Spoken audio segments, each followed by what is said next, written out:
Hello every one. So നമ്മൾ കുറച്ച് ദിവസങ്ങളായിട്ട് യൂട്യൂബിൽ വീഡിയോസൊന്നും ഉണ്ടായിരുന്നില്ല.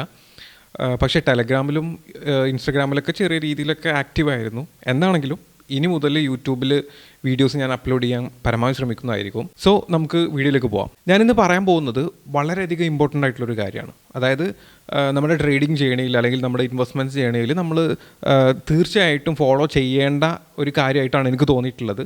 നിങ്ങളെന്താണെങ്കിലും കേട്ടിട്ട് നിങ്ങൾക്ക് ഷുവറായിട്ടും റിലേറ്റ് ചെയ്യാൻ പറ്റും എന്നുള്ളത് തന്നെയാണ് എൻ്റെ ഒരു വിശ്വാസം എന്ന് പറയുന്നത്. അതിന് മുൻപായിട്ട് നിങ്ങൾ കഴിഞ്ഞ വർഷം ഏകദേശം 20% മുകളിൽ, അതായത് 2023 20% മുകളിൽ റിട്ടേൺസ് സ്റ്റോക്ക് മാർക്കറ്റിൽ നിന്ന് ഉണ്ടാക്കിയിട്ടുണ്ടെങ്കിൽ നിങ്ങൾ ഇന്ത്യയിലുള്ള ടോപ്പ് 1% ഇൻവെസ്റ്റേഴ്സിൽ ഒരാളായിരിക്കും. സോ അങ്ങനെ ആരെങ്കിലും ഉണ്ടെങ്കിൽ താഴെ കമൻറ്റ് ചെയ്ത് അറിയിക്കുക. സോ നമുക്ക് വീഡിയോയിലേക്ക് പോകാം.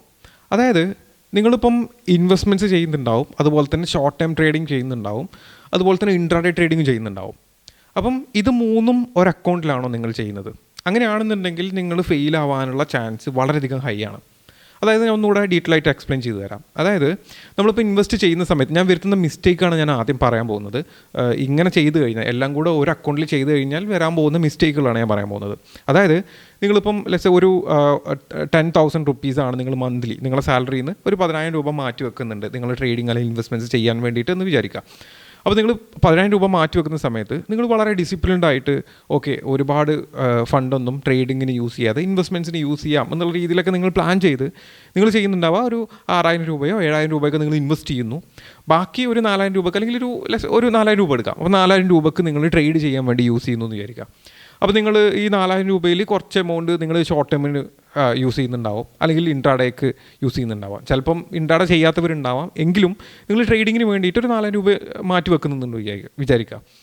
അപ്പം ഞാൻ ആദ്യം ഇൻട്രാഡേ ചെയ്യുന്ന ഒരാളുടെ പോയിന്റ് ഓഫ് വ്യൂ ആദ്യം പറയാം, എന്നിട്ട് വെറും ഷോർട്ട് ടൈം ആണ് ചെയ്യുന്നുണ്ടെങ്കിൽ അതും ഞാൻ അതിന് ശേഷം തന്നെ പറയാം. നിങ്ങൾ ഇൻട്രാഡേ ചെയ്യുന്നുണ്ടെങ്കിൽ നിങ്ങളിപ്പോൾ ഒരു 2,000 രൂപയാണ് മാസം ഇൻട്രാഡേ ചെയ്യാൻ വേണ്ടിയിട്ട് മാറ്റി വെക്കുന്നത്. 10,000 രൂപയാണ് നിങ്ങൾ ഓവറോൾ ട്രേഡിങ് സ്റ്റോക്ക് മാർക്കറ്റിലേക്ക് മാറ്റി വെക്കുന്നത്. അല്ലെങ്കിൽ അതിൽ ഒരു 6,000 രൂപ നിങ്ങൾ ഇൻവെസ്റ്റ്മെൻറ്റ്സിന് വേണ്ടിയിട്ട് മ്യൂച്വൽ ഫണ്ടിലോ സ്റ്റോക്കുകളിലൊക്കെ ഇൻവെസ്റ്റ്മെൻറ്റ്സിന് വേണ്ടിയിട്ട് മാറ്റി വെച്ചു. അതിനുശേഷം കുറച്ച് എമൗണ്ട് ഷോർട്ട് ടേം അല്ലെങ്കിൽ ഇൻട്രാഡേ ട്രേഡിങ്ങിന് വേണ്ടി മാറ്റി വെച്ചിട്ടുണ്ടായിരിക്കാം. ഇൻ കേസ് നിങ്ങൾക്ക് ആ മാസം ഇൻട്രാഡേ ട്രേഡിങ് ചെയ്തിട്ട് ഈ 2,000 രൂപ നഷ്ടപ്പെട്ടു എന്ന് വിചാരിക്കാം. 2,000 രൂപയാണ് ഇൻട്രാഡേക്ക് മാറ്റി വെച്ചത്. ആ 2,000 രൂപ ട്രേഡ് ചെയ്തപ്പോൾ നഷ്ടപ്പെട്ടു എന്ന് വിചാരിക്കാം. അപ്പോൾ നിങ്ങൾ സ്വാഭാവികമായിട്ടും എന്താ ചെയ്യുക? നിങ്ങളുടെ അക്കൗണ്ടിൽ ഓൾറെഡി കുറച്ച് ഹോൾഡിങ്സ് കിടക്കുന്നുണ്ടാവും, നിങ്ങളെ ഇൻവെസ്റ്റ്മെൻറ്റ്സ് കിടക്കുന്നുണ്ടാവും. അപ്പോൾ നിങ്ങൾ അതായത് കുറച്ച് എമൗണ്ട് ഒരു 1,000 രൂപക്കുള്ള സ്റ്റോക്ക് നിങ്ങൾ സെല് ചെയ്തിട്ട് 1,000 രൂപ നിങ്ങൾ ഇൻട്രാഡേക്ക് മാറ്റും. ഇങ്ങനെ മാറ്റാത്തവരുണ്ടാവും, പക്ഷേ ഈ മാറ്റാനുള്ള ചാൻസസ് വളരെയധികം ഹൈ ആണ്. നമ്മൾ ഇമോഷണലി അഫക്റ്റ് ആവുന്ന ആളുകൾ തന്നെയാണ്. അപ്പോൾ അതിനുള്ള അവസരങ്ങൾ ഒരുക്കാതിരിക്കുക എന്നുള്ളതാണ് ഞാൻ പറഞ്ഞു വരുന്നത്. അപ്പോൾ ഇങ്ങനെ നിങ്ങളുടെ അക്കൗണ്ടിൽ തന്നെ ഈ ഒരു എമൗണ്ട് കാണുമ്പോൾ നിങ്ങൾ സ്വാഭാവികമായിട്ട് അത് സെല് ചെയ്തിട്ട് ഇൻട്രാഡേക്ക് മാറ്റും. ഇപ്പോൾ എന്താ സംഭവിച്ചത്? നിങ്ങളുടെ ഇൻവെസ്റ്റ്മെൻറ്റ്സ് കുറഞ്ഞു. ഇൻവെസ്റ്റ്മെൻറ്റ്സ് ആണ് നമ്മുടെ വെൽത്ത് എന്ന് പറയുന്നത്. വളരെ ഏറ്റവും ഇമ്പോർട്ടൻ്റ് ആയിട്ടുള്ള നമ്മുടെ ഇൻവെസ്റ്റ്മെൻറ്റ്സ് ആണ്. അപ്പോൾ അതിൽ നിന്ന് കുറക്കല്ലേ വേണ്ടത്, അതിലേക്ക് കൂട്ടാണ് വേണ്ടത്. നിങ്ങൾ ഇൻട്രാഡേ ചെയ്തിട്ട് അല്ലെങ്കിൽ ട്രേഡിംഗ് ചെയ്തിട്ട് ഇൻവെസ്റ്റ്മെൻറ്റ്സിലേക്ക് മാറ്റാണ് ചെയ്യേണ്ടത്. അല്ലാതെ നിങ്ങൾ ഒരിക്കലും ഈ ഇൻവെസ്റ്റ്മെൻറ്റ്സ് എടുത്തിട്ട് ഇൻട്രാഡേ ചെയ്യരുത്. അപ്പം ഇങ്ങനെ ചെയ്യുമ്പോൾ ഇൻവെസ്റ്റ്മെൻറ്റ്സിൽ കുറഞ്ഞു, ഇൻട്രാഡേ ചെയ്യുന്നു, ഇനി വീണ്ടും അത് ലോസ് ആയാലോ, വീണ്ടും എടുക്കുന്നു, അങ്ങനെ നിങ്ങൾക്ക് ഒരു വെൽത്ത് ഉണ്ടാവാൻ പോകുന്നില്ല, അല്ലെങ്കിൽ നിങ്ങളുടെ ഫണ്ട് അങ്ങനെ തീർന്നുകൊണ്ടേയിരിക്കും. അപ്പോൾ ഇതിന് പകരം നമുക്ക് ചെയ്യാൻ പറ്റുന്നൊരു കാര്യം ഞാൻ പറഞ്ഞുതരാം. നിങ്ങൾ ഇൻവെസ്റ്റ്മെൻറ്റ്സ് ചെയ്യുന്നുണ്ട്, ഷോർട്ട് ടൈം ചെയ്യുന്നുണ്ട്, ഇൻട്രാഡേ ചെയ്യുന്നുണ്ട് വിചാരിക്കുക. ഈ മൂന്ന് അക്കൗണ്ടിൽ ചെയ്യാം. ഒരേ അക്കൗണ്ടിൽ ചെയ്യാതെ 3 അക്കൗണ്ടിൽ ചെയ്യുക. അപ്പോൾ ഇൻവെസ്റ്റ്മെൻറ്റ്സ് എപ്പോഴും നിങ്ങളൊരു പെർട്ടിക്കുലർ അക്കൗണ്ടിൽ ചെയ്യുക, അതിൽ ഇൻവെസ്റ്റ്മെൻറ്റ്സ് ഒക്കെ അതിലേക്ക് മാറ്റുക. അതിനുശേഷം ഷോർട്ട് ടൈം ട്രേഡിംഗ് ചെയ്യാൻ വേണ്ടിയിട്ട് ഒരു അക്കൗണ്ട് എടുക്കുക, ഇൻട്രാഡേ ചെയ്യാൻ വേണ്ടിയിട്ട് വേറൊരു അക്കൗണ്ട് എടുക്കുക. അപ്പോൾ എന്താ സംഭവിക്കുക? ഈ ഇൻട്രാഡേ അക്കൗണ്ടിൽ നിങ്ങൾ ഇൻട്രാഡേ ചെയ്യുന്ന സമയത്ത് അത് ലോസായി ആ ഫണ്ട് കഴിഞ്ഞാൽ നിങ്ങൾ പിന്നീട് എപ്പോഴാണോ പുതിയ ക്യാപിറ്റൽ കൊണ്ടുവരുന്നത് അപ്പം മാത്രം ഇൻട്രാഡേയിലേക്ക് ക്യാഷ് ഇടുക. അതായത് ഈ മാസം 10,000 രൂപയാണ് നിങ്ങൾ മാറ്റി വെച്ചത്. അതിൽ 6,000 രൂപ നിങ്ങൾ ഇൻവെസ്റ്റ് ചെയ്തിട്ടുണ്ട്. അപ്പോൾ ആ ഫണ്ട് എടുക്കുന്നതിന് പകരം ഈ മാസം കഴിഞ്ഞ് അടുത്ത മാസം നിങ്ങൾക്ക് സാലറി കിട്ടുന്ന സമയത്ത് 10,000 രൂപ വീണ്ടും നമ്മൾ ഇതിലേക്ക് മാറ്റി വെക്കുന്നുണ്ടല്ലോ. ആ 10,000 രൂപയിൽ നിന്ന് 2,000 രൂപ നിങ്ങൾക്ക് വീണ്ടും ട്രേഡിങ്ങിന് വേണ്ടി യൂസ് ചെയ്യാം. അപ്പോൾ എന്താ സംഭവിക്കേണ്ടത്? നിങ്ങൾ ഈ മാസം ട്രേഡിംഗ് ചെയ്ത് 2,000 രൂപ വെച്ചിട്ട് ഇൻട്രാഡേ ട്രേഡിംഗ് ചെയ്തു, ആ പൈസ നഷ്ടപ്പെട്ട് കഴിഞ്ഞാൽ പിന്നെ അടുത്ത മാസമേ നിങ്ങൾ ട്രേഡിംഗ് ചെയ്യാൻ പാടുള്ളൂ, അതായത് ഇൻട്രാഡേ ട്രേഡിംഗ് ചെയ്യാൻ പാടുള്ളൂ. അപ്പോൾ നിങ്ങൾക്ക് നല്ല രീതിയിൽ ഡിസിപ്ലിൻഡ് ആയിട്ടുള്ള ഒരു ട്രേഡർ ആവാൻ പറ്റും. അതുപോലെ തന്നെ നിങ്ങൾക്ക് നിങ്ങളുടെ ഈ മിസ്റ്റേക്കുകളൊക്കെ പഠിക്കാൻ പറ്റും. അതായത് നിങ്ങൾ എങ്ങനെയാണ് നിങ്ങളുടെ ഈ ക്യാപിറ്റൽ നഷ്ടമായത്, അതായത് നമ്മുടെ കയ്യിലുള്ള ക്യാപിറ്റൽ ഫുള്ള് തീരെ ചെയ്തിട്ടുള്ളത്. അപ്പോൾ അത് വളരെ ഇമ്പോർട്ടൻ്റ് ആണ്. അത് സോൾവ് ചെയ്യാൻ വേണ്ടിയിട്ട് എന്തൊക്കെ കാര്യങ്ങൾ ചെയ്യാം, ഇത്തരത്തിലുള്ള പഠനങ്ങളാക്കി മാറ്റുക. ബാക്കിയുള്ള സമയം.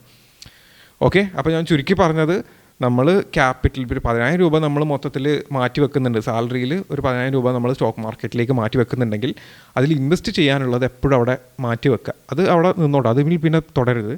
ബാക്കിയുള്ള എമൗണ്ടിൽ നിങ്ങൾക്ക് ലോസ് വന്ന് ക്യാപിറ്റൽ തീരുകയാണെന്നുണ്ടെങ്കിൽ അടുത്ത മാസം പിന്നീട് അതിലേക്ക് ഫണ്ട് ഇടാൻ പാടുള്ളൂ. ഇനി അതല്ല, നിങ്ങൾക്ക് അടുത്ത മാസം വരെ വെയിറ്റ് ചെയ്യണം. പെട്ടെന്ന് കുറച്ച് പൈസ കിട്ടി നേരിക്കുക, അപ്പോഴും ആ പൈസയും ഇതിലേക്ക് ഇടരുത്.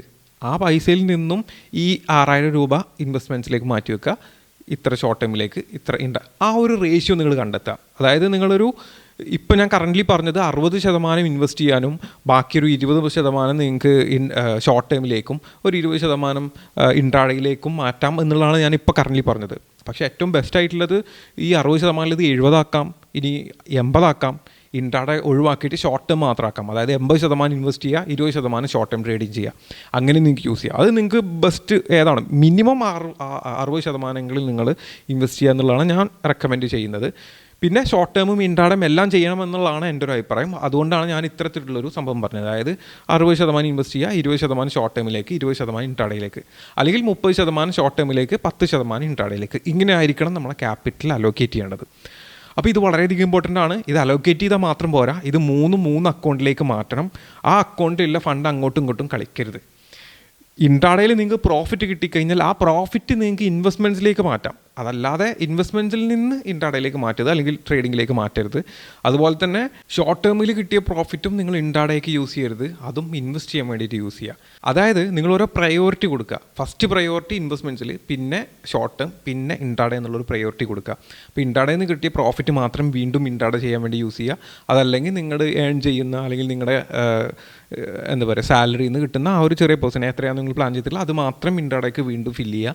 അതല്ലാതെ ഇൻവെസ്റ്റ്മെൻറ്റ്സിൽ നിന്നോ അല്ലെങ്കിൽ ഷോർട്ട് ടൈം ട്രേഡിംഗ് നിന്നോ കിട്ടുന്ന ഫണ്ട് ഒരിക്കലും ഇൻട്രാഡേയിലേക്ക് മാറ്റരുത്. ഇത്തരത്തിലൊരു പ്രയോറിറ്റി കൊടുത്തിട്ട് അത് 3 അക്കൗണ്ടിൽ വെച്ച് ചെയ്ത് ഞാൻ ഈ പറയുന്ന രീതിയിൽ നിങ്ങൾ ട്രേഡ് ചെയ്യുകയാണെന്നുണ്ടെങ്കിൽ നിങ്ങളുടെ ട്രേഡിംഗ് കരിയറിൽ വളരെ വലിയൊരു ചേഞ്ച് ഉണ്ടാവും. എനിക്ക് ഓൾറെഡി എക്സ്പീരിയൻസ് ഉള്ളതാണ്, പല ആളുകളും പറയുന്നത് കേൾക്കുന്ന ഒരു സംഭവം കൂടിയാണ്. അപ്പോൾ അതുകൊണ്ട് നിങ്ങൾ ഈ ഒരു സംഭവം 2024 നിങ്ങളൊന്ന് ചെയ്ത് നോക്കുക. എന്നിട്ട് അതിൻ്റെ റിസൾട്ട് ഞാൻ അടുത്ത വർഷം ഇതുപോലൊരു വീഡിയോ ചെയ്യുന്ന സമയത്ത് അതിൻ്റെ റിസൾട്ട് നിങ്ങൾ അറിയിക്കുക.